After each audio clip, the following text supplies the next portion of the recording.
Good morning students.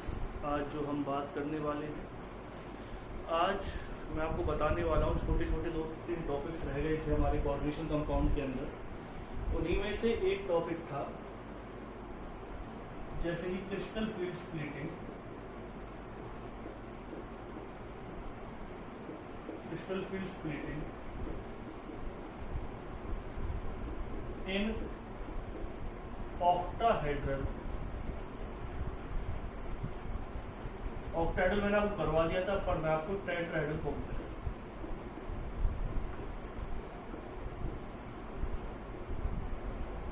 तो tetrahedral complexes के अंदर आपको क्या पढ़ना है?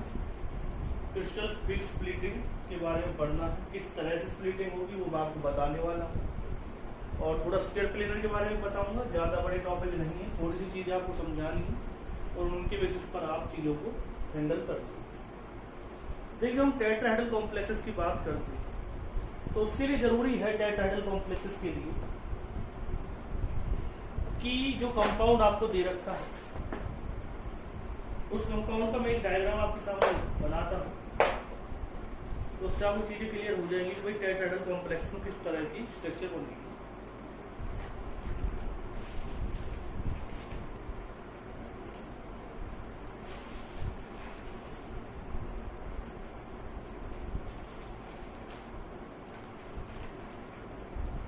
ये आपके सामने टेट्राहेड्रल कॉम्प्लेक्स दे रखा है, और हमें देखना है कि ज्यादातर अगर हम बात करें टेट्राहेड्रल कॉम्प्लेक्सेस की, तो इसका कोई भी लिगेंड ऑन द एक्सिस से अटैक नहीं करता है। जो लिगेंड आपको दे रखा होता है वो ऑन द एक्सिस से अटैक नहीं करता है, यानी कि आप देखेंगे इससे जो लिगेंड होते हैं वो कहाँ होते हैं? Between the axis. टेट्राहेड्रल जो कॉम्प्लेक्सेस होते हैं उसके जो लिगेंड्स होते हैं वो कहाँ होते हैं? बिटवीन द एक्सिस होते हैं। ऑक्टाहेड्रल के कहाँ होते हैं? ऑन द एक्सिस होते हैं। तो टेट्राहेड्रल और ऑक्टाहेड्रल में क्या डिफरेंस ज्यादा होता है? टेट्राहेड्रल और ऑक्टाहेड्रल में बस एक ही डिफरेंस ज्यादा मेन जो रखता है वो कौन सा है कि दोनों की अगर हम बात करें, in case of tetrahedral complexes, in case of tetrahedral complexes ligands are present between the axis। जो ligands प्रेजेंट होते हो कहाँ होते? बिटवीन द एक्सिस प्रेजेंट होते हो। तो ligands between the axis present, तो इसी से कौन सा पॉइंट हमारे माइंड में क्लियर होने वाला वो चीज हमें सीखनी। ठीक है, ऑक्टाहेड्रल में क्या था कि जो ligands थे वो ऑन द एक्सिस थे। टेट्राहेड्रल में ligands कहाँ होते हैं? टेट्राहेड्रल में जो लिगेंड्स होते हैं वो कहाँ होते हैं? बिटवीन द एक्सिस होते हैं। तो अगर हम डायग्राम बनाते हैं 5d ऑर्बिटल्स का, तो आप जानते हैं एक्स एक्सिस हो गया, वाई एक्सिस हो गया, इसे क्या कहेंगे आप? dx स्क्वायर माइनस के वाई स्क्वायर। इस ऑर्बिटल को क्या कहने वाले हम? dz स्क्वायर कहने वाले। नेक्स्ट एक और ऑर्बिटल आपने ली, ये एक्स एक्सिस हो गया, वाई इसे क्या मान लिया हमने? dx Y.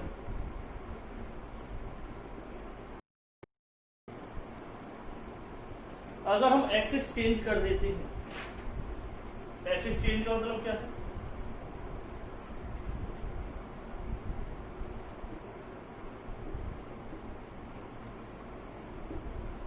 इससे आपने एक्स मान लिया, जेड मान लिया, तो हो जाएगा एक्स जेड। और ऐसे अगर हम वाई मान लिए, क्या मान लिया? जेड मान लिए, क्या बन जाएगा? D Y Z. ठीक है, तो ये 5 ऑर्बिटल्स हैं, और इन्हीं के बेसिस पर हमें कुछ चीजें डिस्कस करनी हो, समझिए।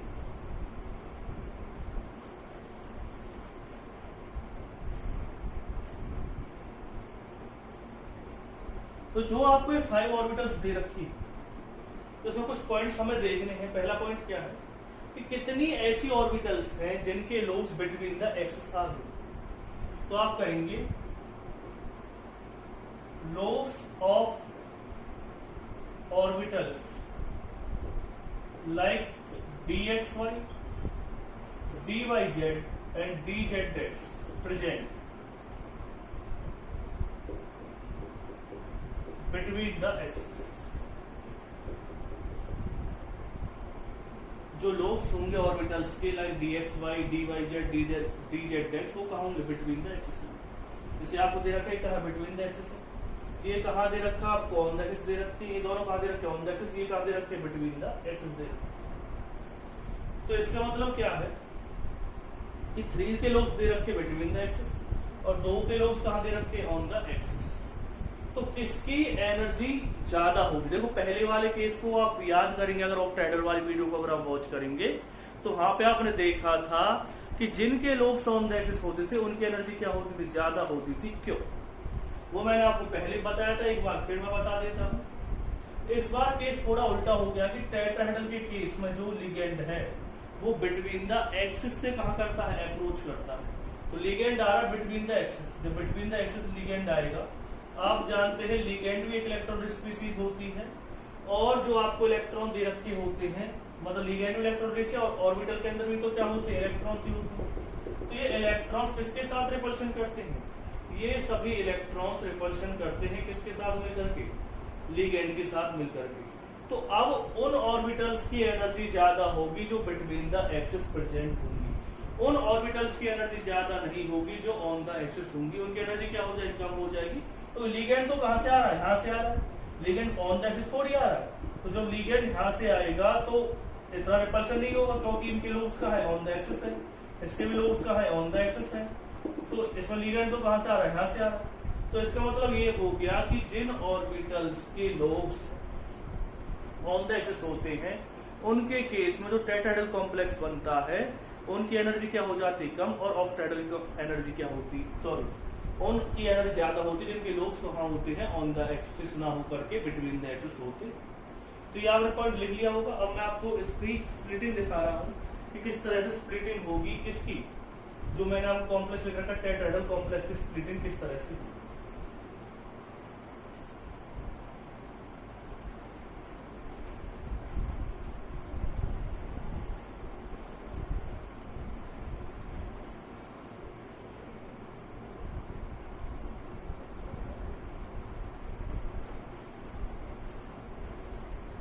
One, two, three, four, five, ये 5 ऑर्बिटल्स होंगे। डी ऑर्बिटल्स,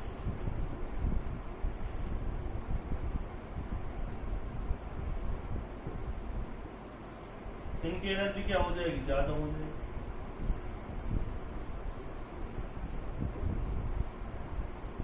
ये स्प्लिट हो जाएंगी दो सेट ऑफ ऑर्बिटल्स। जब लिगेंड अप्रोच करेगा जो डी ऑर्बिटल्स है उनकी एनर्जी क्या हो जाएगी? ज्यादा हो जाएगी। वो स्टेट। अब ऐसा होता है कि जब हम टेट्राहेड्रल कॉम्प्लेक्स की बात करें तो कुछ जो लिगेंड्स हो तो कहाँ होते? बिटवीन द एक्सिस होते।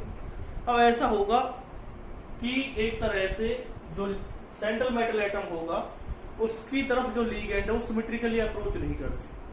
सिमेट्रिकल अप्रोच मतलब क्या है कि देखो, अगर बात माने कि कहीं पर तो जो डी ऑर्बिटल आपको दे रखी है, डी ऑर्बिटल में ज्यादातर कौन सी होती है? ऑन द एक्सिस भी होती है, बिटवीन द एक्सिस भी होती है।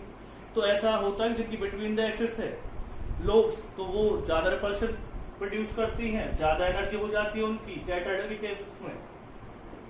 और अगर हम बात करते हैं जिन ऑर्बिटल्स का जो लोब है वो कहाँ होता है? ऑन द एक्सिस होता है, उनकी एनर्जी क्या हो जाती है? कम हो जाती है। तो उनकी एनर्जी क्या हो जाएगी? जब कम हो जाएगी तो दो ऑर्बिटल जिनको हम क्या कहेंगे? dx square minus y square और dz स्क्वायर, वो तो कहाँ हो जाएंगे? नीचे हो जाएंगे। इसे क्या कहते हैं हम? Berry centre.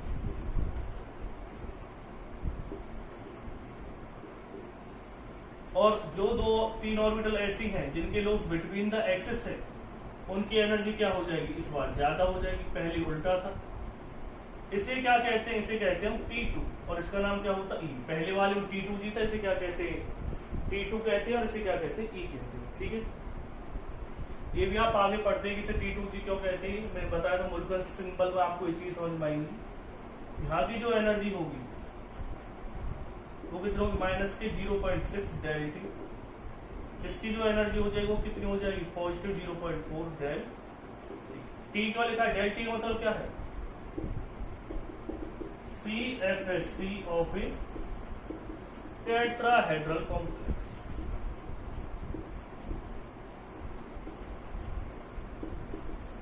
अगर आपको निकालनी है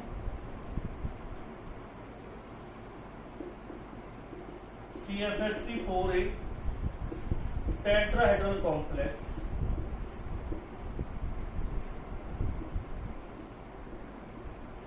तो आप कैसे निकालेंगे? फॉर्मूला क्या आएगा? x माइनस 0.6 0.4 इंटू क्या आ जाएगा y, बाहर कैलकुलेटेड। x आप जानते ही हैं, जो इलेक्ट्रॉन्स आपने E में भरे उन्हें क्या कहेंगे आप? x कहेंगे, और जो इलेक्ट्रॉन्स आपने y भरे, जो P2 में भरे उसे क्या कहेंगे आप? y कहेंगे। दूसरी एक चीज और भी है, डेल जो T होती है वो 4/9 होती है किसके? Del O। ये चीज आप याद रखनी, नोट डाउन कर देनी। डेल O का मतलब आप जानते ही हैं, CFSC4 का ऑक्टेहेड्रल कॉम्प्लेक्स, और डेल T का मतलब क्या होता है? CFSC4 का टेट्राहेड्रल कॉम्प्लेक्स, यानी कि टेट्राहेड्रल कॉम्प्लेक्स की जो CFSC है वो ऑक्टेहेड्रल से क्या होती है? कम होती है। तो ये चीज आपको क्लियर हो गई होगी। ये पॉइंट मैंने आपको लिखवा दिया है। और टेट्राहेड्रल जो कॉम्प्लेक्स होते हैं वो क्या बनाते हैं? दे ऑलवेज फॉर्म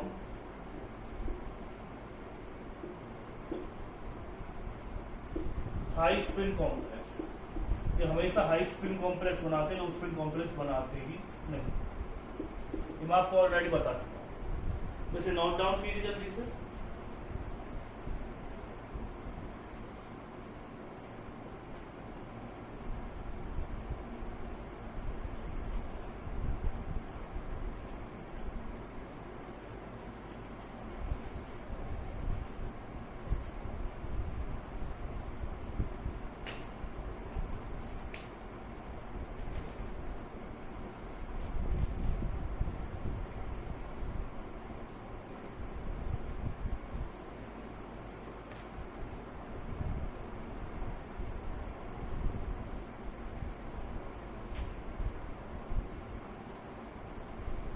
ये आपने नोट डाउन कर दिया होगा।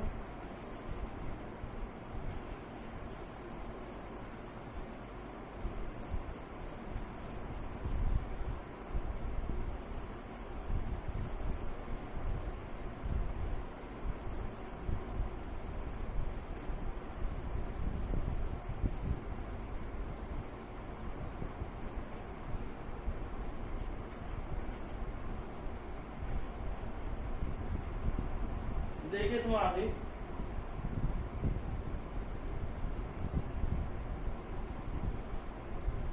अगर मैं स्क्वायर प्लेनर कॉम्प्लेक्स की बात करता हूं, तो स्क्वायर प्लेनर कॉम्प्लेक्स में लिगेंड इस तरह से प्रेजेंट होते हैं। आप कह सकते हो ऑन द एक्सिस होते हैं, लेकिन जो लिगेंड आपको दे रखे होते हैं एक्चुअल में जनरली ऑन द एक्सिस होंगे लिगेंड तो, लेकिन इसमें जेड पर कोई भी लिगेंड प्रेजेंट नहीं होता। तो क्या पढ़ रहे हैं आप? Crystal field splitting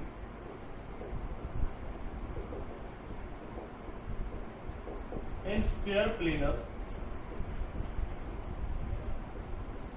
complex. Square planar complex के बारे में आपको क्या पढ़नी है? क्रिस्टल फील्ड स्प्लिटिंग पढ़नी है। तो किस तरह से आप पढ़ेंगे इसमें? तो एक चीज समझिए, पहले कुछ पॉइंट मैं बता देता हूं। All ligands present on the axis,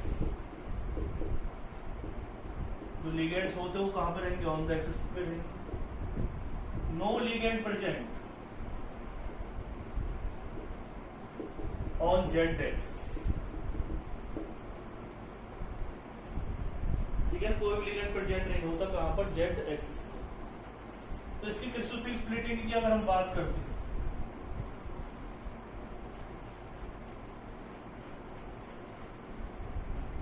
मैं आपको इसे समझाने की कोशिश करता हूं कि इसमें क्रिस्टल फील्ड स्प्लिटिंग किस तरह से होगी।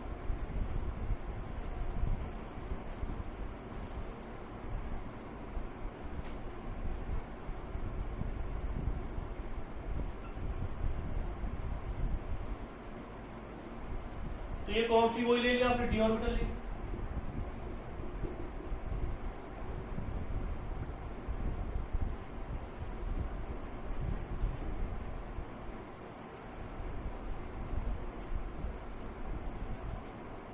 ये डी ऑर्बिटल की एनर्जी क्या हो जाएगी, ज्यादा हो जाएगी एक्साइटेड स्टेट।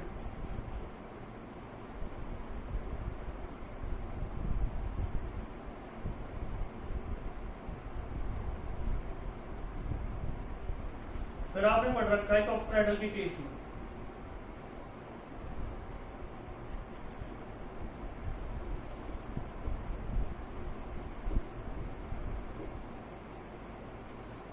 तो इसे क्या मान लिया हमने, T2G मान लिया, इसे क्या मान लिया, Eg मान लिया। अब समझिए यहां पर कौन कौन से ऑर्बिटल दे रखे हैं आपको, dxy dyz dxz। यहां पर कौन दे रखे, dx square minus dy square dz square. अब क्या होगा ये आपको इसमें समझना। एक्चुअली होता क्या है कि आपको dxy dyz और dxz तीन ऑर्बिटल्स दे रखे हैं, ऊपर कौन सा ऑर्बिटल दे रखे, dx square minus y square और dz स्क्वायर आपको दे रखे हैं। तो इलेक्ट्रॉन्स को क्या करना है, अब होगा क्या कि जो ऑर्बिटल्स, देखो ऑक्टाहेड्रल के बारे में मैंने बताया, आप देख सकते हैं बिल्कुल ऑक्टाहेड्रल का अपन बनाते हैं। तो इससे आगे मुझे आपको समझाना है कि इससे आगे एक्चुअली होता क्या है। एक्चुअली होगा क्या कि जो ये तीन सेट ऑफ ऑर्बिटल्स ये आपके क्या हो जाएंगे, ब्रेक डाउन हो जाएंगे। ब्रेक डाउन क्यों होंगे, क्योंकि इस बार थोड़ा सा पैटर्न अलग होगा। स्क्वायर प्लेन कॉम्प्लेक्स के केस में थोड़ी चीज अलग क्या होती है कि ऑक्टाहेड्रल पर कोई भी लिगेंड प्रेजेंट नहीं, याद रखना ऑक्टाहेड्रल सॉरी जेड एक्सिस पर कोई भी लिगेंड प्रेजेंट नहीं। जब जेड एक्सिस पर कोई भी लिगेंड प्रेजेंट नहीं है तो किसकी एनर्जी कम हो जाएगी, जो ऑर्बिटल्स आपकी जेड एक्सिस पर है वो उनका जो एनर्जी है वो क्या हो जाएगी, कम, और एक्स वाई की एनर्जी क्या हो जाएगी, ज्यादा। इसका मतलब क्या है, या तो आप इसे ऐसे लिख लीजिए, यहां पर कौन सी ऑर्बिटल आएगी, डी एक्स वाई, और यहां पर ऑर्बिटल कौन सी आ जाएगी, D X Z D Y Z. इनकी एनर्जी कम क्यों होगी, ये आप समझ ही गए हैं, क्योंकि इसके जो लोब से कहीं ना कहीं किस पर है, जेड एक्सिस के आसपास है। और आप जानते हैं जेड एक्सिस पर तो लिगेंड प्रेजेंट नहीं होता स्क्वायर प्लेन कॉम्प्लेक्स में।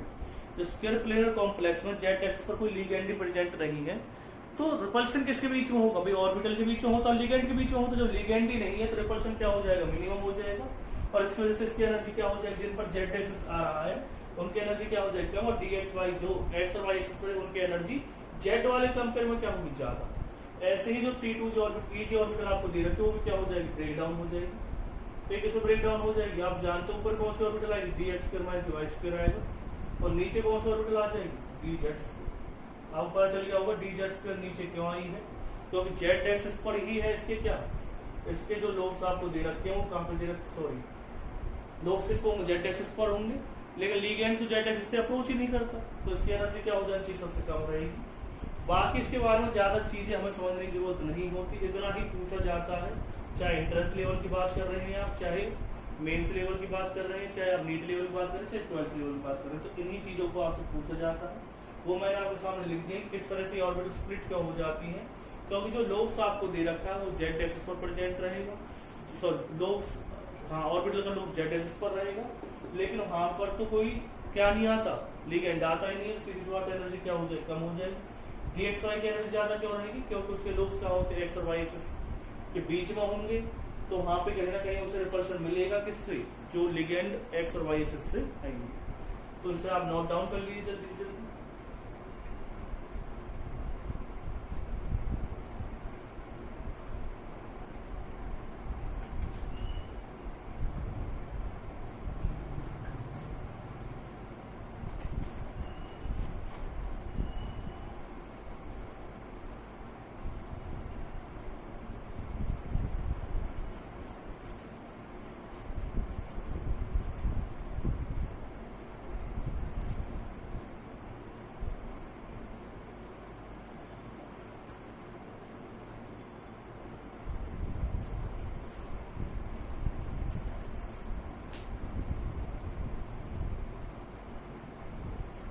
अब आते हैं हम इसके लास्ट टॉपिक पे।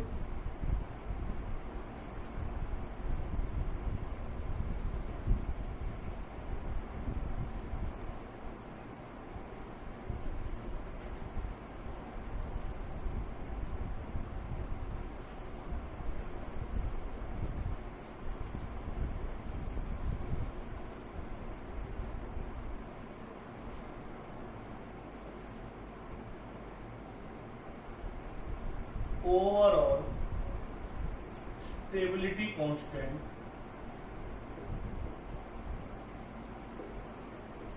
And step wise stability constant.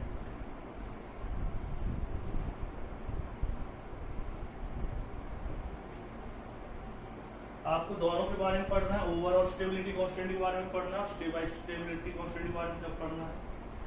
इसे रिप्रेजेंट करते हैं हम बीटा एन से, इसे रिप्रेजेंट करते हैं हम K1 हो सकता है, K2, K3, K4 से Kn।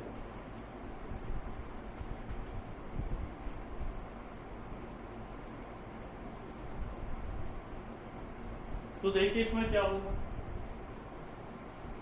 सबसे पहले आपको कोई मेटल दे रखा है, मेटल ने लिगेंड के साथ क्या की, रिएक्शन की, तो एक कॉम्प्लेक्स बना देगा, उसे क्या कहेंगे आप, Mn।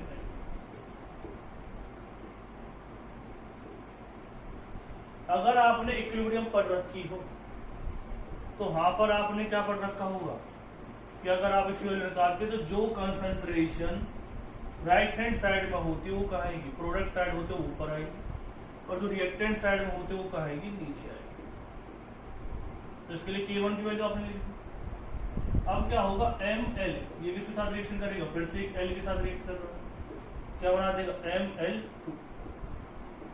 K2 की वैल्यू क्या हो जाएगी, Ml2 M, फिर क्या आएगा इसमें, Ml आ जाएगा। फिर क्या होता है उसके बाद Ml2 साथ में क्या आएगा, L, Ml3K3 इसकी वैल्यू क्या आ जाएगी, Ml3, यहाँ पे क्या लिखोगे आप, Ml2 और L। ठीक है। उसके बाद क्या दे रखा है, M साथ में क्या दिया हुआ है, 3L। अब देखो इसे हमने स्टेप वाइज लिया, ये K1, K2, K3 क्या हो गए, K1, K2 और K3, इन्हें क्या कहेंगे आप, स्टेप वाइज स्टेबिलिटी कांस्टेंट। तो जो K1, K2, K3 है उन्हें क्या कह सकते हो आप, स्टेप वाइज स्टेबिलिटी कांस्टेंट। अगर हमने क्या किया, इसी एक कॉम्प्लेक्स को Ml3 को एक स्टेप के अंदर अगर हम बना देते हैं,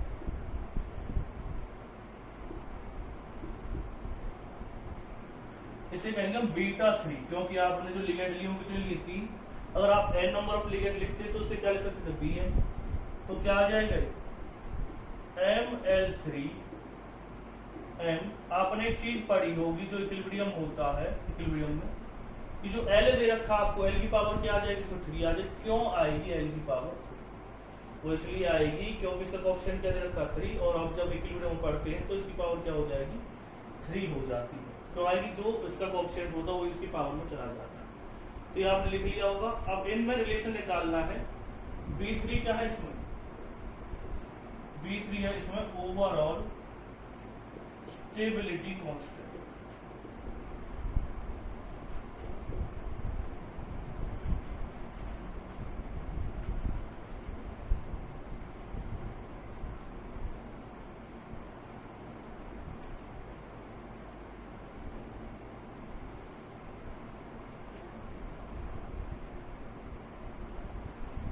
अब उसमें रिलेशन निकालना है हमें।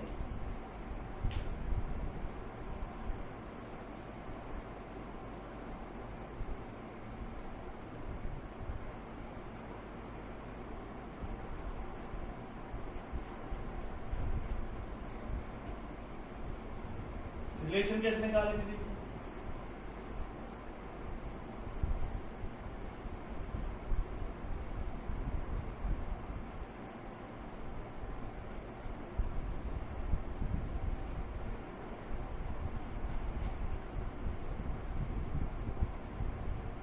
K1, K2 और K3 की आपने मल्टीप्लाई की तो क्या आएगा, Ml1 Ml आ जाएगा, यहाँ पे क्या आ जाएगा M, यहाँ पे क्या आ जाएगा L, Ml2 फिर क्या आएगा यहाँ पे Ml, यहाँ पे क्या आ जाएगा L, ML3 यहाँ पे क्या आ जाएगा ML2 और फिर क्या आ जाएगा, इससे कैंसिल हो गया, ML से ML कैंसिल हो गया और क्या रह जाएगा इसमें, देखिए बच गया ML3 अपॉन में क्या आ जाएगा,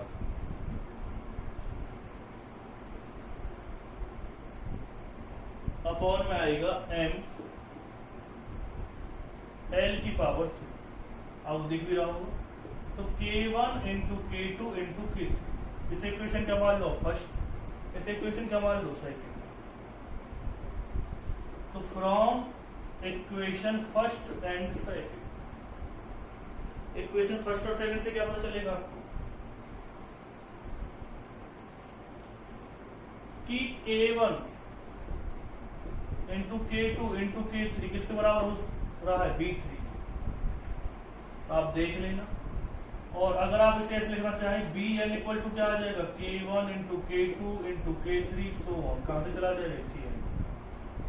एक चीज और भी इंपॉर्टेंट है हमारे लिए, वो चीज कौन सी,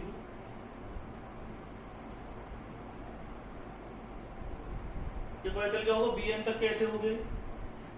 एक क्वेश्चन और भी आता है कि ओवरऑल डिसोसिएशन कांस्टेंट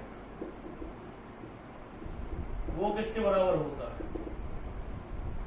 तो 1/βN के आप लिख सकते हो भाई। जब स्टेबिलिटी का जो इनवर्सली प्रोपोर्शनल होता है, जो इनवर्स होता है उसे क्या कहते हैं, ओवरऑल डिसोसिएशन कांस्टेंट कहते हैं, या ओवरऑल इनस्टेबिलिटी कांस्टेंट आप उसे कह सकते हैं। तो आपने एक तो रिलेशन देखा कि इसमें स्टेबलाइज स्टेबिलिटी कांस्टेंट और ओवरऑल स्टेबिलिटी कांस्टेंट में आपने देख रखा है कि किस तरह का रिलेशन आया है। एक आप ओवरऑल डिसोसिएशन कांस्टेंट की बात करते हैं तो इनवर्सली प्रोपोर्शनल होता है किसके, वो इनवर्सली प्रोपोर्शनल होता है जो ओवरऑल स्टेबिलिटी कांस्टेंट है उसके इनवर्सली प्रोपोर्शनल क्या है, या इक्वल होता है इसके 1/βN के, जो ओवरऑल डिसोसिएशन कांस्टेंट। ये अलग चीज हो गई, ये पॉइंट तो अलग हो गया, इससे क्वेश्चन दे भी रखा है एनसीईआरटी में, और ये रिलेशन आपको पता चल गया कि स्टेबिलिटी कांस्टेंट और ओवरऑल स्टेबिलिटी कांस्टेंट में क्या रिलेशन होता है।